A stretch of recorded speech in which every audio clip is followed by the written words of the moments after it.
Assalamualaikum warahmatullahi wabarakatuh.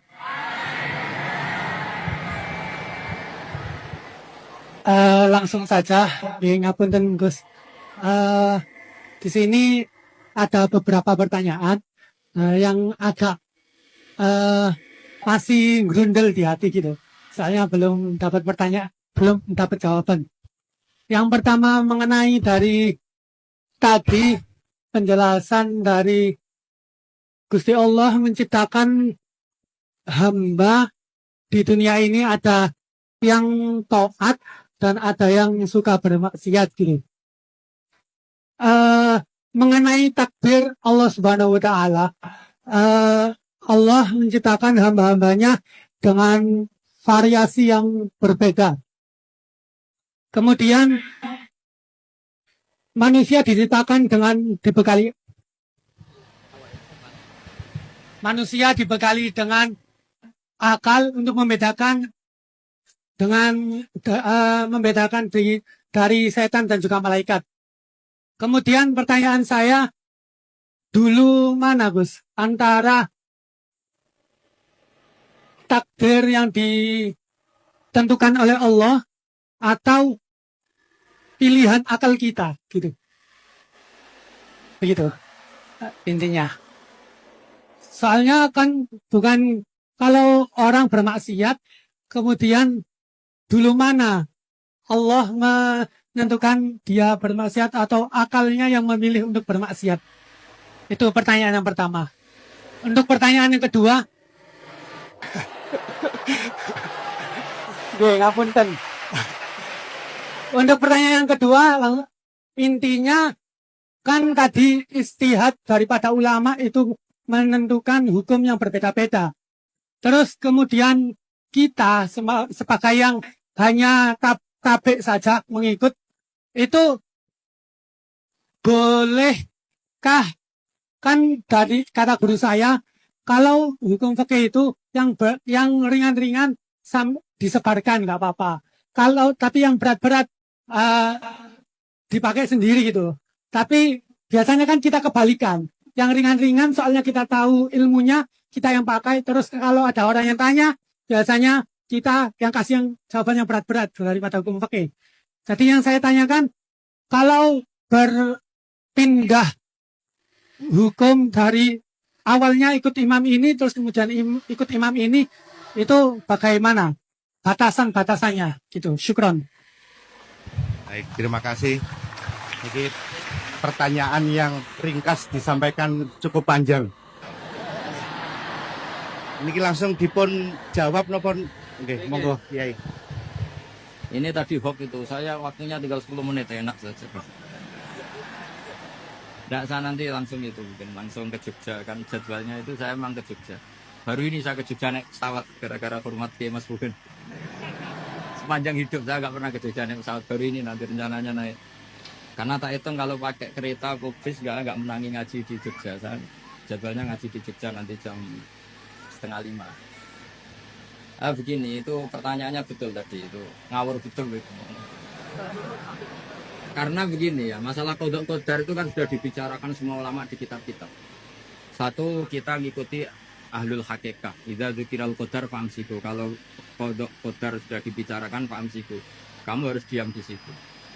Karena pertanyaannya gini, kalau kamu orang soleh, dan semoga Anda pelatihan jadi orang soleh, itu melihat Allah sudah menentukan semua itu keren.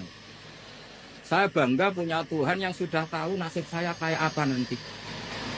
Saya betapa malunya punya Tuhan yang tak takoi. Gusti, sampai nasibnya ya mbah ora tapi kira sik. Itu kan ngeri betul. Sehingga kalau kamu soleh itu pokoknya bangga kalau Allah sudah tahu apa yang akan terjadi. Nah, soal kepanikan kita kan kadang engkau nang wis ngerti aku celoko, terus gunanya apa aku sholat. Itu kesalahan kita. Kita kecewa kalau sekarang soleh, kemudian akhirnya tidak soleh dan akhirnya kita masuk neraka. Kekecewaan ini namanya khabun nafsi. Kita hanya mikir diri sendiri. Sebetulnya kalau kita abdan lillah, benar-benar hamba Allah, tetap bangga karena punya Tuhan yang tahu apa yang akan terjadi. Makanya yang dibutuhkan kesalian untuk ngakoni qadha qadar, dibutuhkan kesalian. Kalau enggak kriminal betul. Maka Sayyid Hasan bin Ali, saya hafalkan yang makalahnya itu.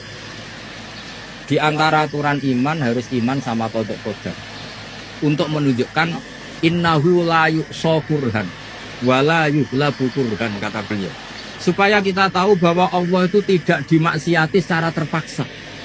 Kamu bisa enggak bayangkan Allah ngeluh gini, sakjane aku ora seneng maksiat, tapi saya bisa berbuat apa? Artinya apa? Kalau maksiat dan keburukan tidak khairihi wa syarrihi minallah, itu Allah akan kurhan. Paham yang saya maksud?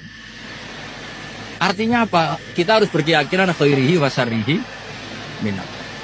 Tapi kita butuh syariat. Lalu setiap orang nakal berkelit kersane Allah juga masalah. Maka diteruskan makalah beliau. Waman hammala dzambahu rabbahu faqad fajar.